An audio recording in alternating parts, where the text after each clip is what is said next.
வணக்கம். இது உங்கள் சாய் சஷ்டி சமையல். இன்றைக்கி நம்மளோட சேனலில் சுட சுட தயிர் சாதத்துக்கு சூப்பரான ஒரு சைட் டிஷ் செய்ய போகிறோம். கோவைக்காய் பொரியல். ரொம்பவும் ஹெல்த்தியான ஒரு ரெசிபி. நிறைய பேர் கோவைக்காவை சாப்பிடவே மாட்டாங்க. அதில் அவ்வளோ சத்துக்கள் நிறைஞ்சிருக்கு. இப்போ சட்டியில் 2 ஸ்பூன் அளவுக்கு எண்ணெய், 1 டீஸ்பூன் கடுகு, அரை டீஸ்பூன் உளுந்து, அரை டீஸ்பூன் சீரகம் சேர்த்துக்கங்க. நல்லா பொரியட்டும். ஒரு வெங்காயம் பொடியாக நறுக்கி சேர்த்துக்கங்க. வெங்காயம் நல்லா வதங்கட்டும். கொஞ்சமாக கருவேப்பிலையும் சேர்த்துக்கலாம். வெங்காயம் நல்லா வதங்கிடுச்சு. கோவைக்காயை நீல வாக்கில் நறுக்கி வச்சுருக்கேன். உங்களுக்கு தேவையான ரவுண்டாக கூட நீங்கள் போட்டுக்கலாம், நம்மளோட விருப்பம் தான். இப்போ கோவைக்காவை சேர்த்துக்கலாம். கோவைக்காய் அடிக்கடி செஞ்சு சாப்பிடுங்க. விட்டமின் நிறைய இருக்குது.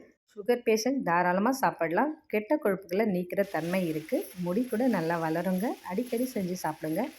இப்போ கோவக்காவை நல்லா கலந்து விட்டுக்கோங்க. 1/4 கப் அளவுக்கு தண்ணி சேர்த்துக்கோங்க. 1 டீஸ்பூன் உப்பு, 1/4 டீஸ்பூன் மஞ்சள் தூள். இது தண்ணியிலே நல்லா வேகட்டும். நல்லா நாலாப்புறமும் நம்ம கலந்து கொடுத்துக்கலாம்.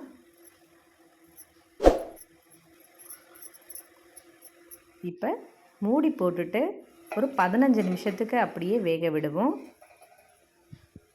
15 நிமிஷம் கழிச்சிட்டு 5-6 பல் பூண்டு தட்டி வச்சுருக்கேன், சேர்த்துக்கங்க. நல்லா வதக்கி விட்டுக்கங்க. மறுபடியும் மூடி போட்டு நம்ம வேக விடுவோம். கோவக்காய் நல்லா சாஃப்டாக வேகணும். அது வரைக்கும் நம்ம வேக விடணும்.